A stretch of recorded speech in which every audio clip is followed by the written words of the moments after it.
Nate Silver of the 538 blog has documented that in 1992, a quarter of House districts were swing districts, meaning that the result of the presidential race would be decided within 5 percentage points.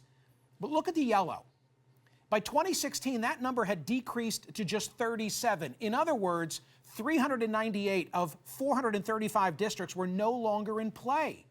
And that explains the lack of compromise that you see in Congress, because there's no incentive when members represent only the like-minded. Here's another way of thinking about our cocooning. Cracker Barrel versus Whole Foods. As of the 2016 presidential election, there were 412 Whole Foods located in 184 counties and 642 Cracker Barrels in 484 counties. But they overlap only in about 90 counties. So they build in different areas. And I suspect that's because of political data. Well, in 1992, Bill Clinton got elected, and the gap between Cracker Barrel counties and Whole Food counties was only 19%. But in the election that just ended, Donald Trump won 76% of counties with a Cracker Barrel, only 22% of counties with a Whole Foods. In other words, the gap had grown to 54%. How did we get from there to here? We've seen a 56% decline in the number of competitive seats in the House since 1997.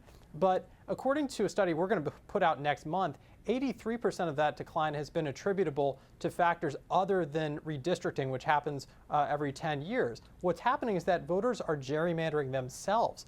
They're choosing to live in like-minded areas where the vast majority of their friends and neighbors agree with their political values. And I think we've proven that by looking at the data of Whole Foods versus Cracker Barrel. You two are both bright guys, but I have to believe gerrymander. Catherine, do we have any of those crazy maps?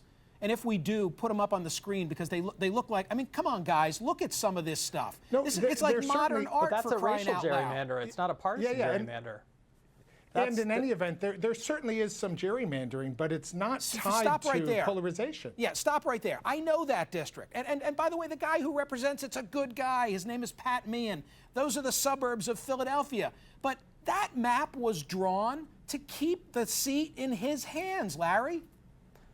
Yeah. But the question whether it produces polarization is a different one, right? So, for instance, compare the voting behavior of representatives from competitive districts and non-competitive districts, or from gerrymandered districts in your sense and non-gerrymandered districts, and there's no difference, because it's a different cause. It's not the districting that is producing the polarization. It's happening in the Senate. Why is the Senate as polarized as the House? There's no districting for the Senate whatsoever. There are other causes of this. And, you know, as you know, if you ask me, one of the primary ones is primary elections. So you've got 5 to 10% of the voters in each party turning out from the most extreme wings of the parties, picking the candidates, exacerbated by the things you talked about earlier in the show, which is money and media, which balance out maybe in the general election, but have a huge effect in these primary elections with tiny little electorates. So that when you get to the general election, the difference between a competitive district and a non-competitive district is that in a competitive district, you're choosing between an extreme Republican and an extreme Democrat who's not going to compromise.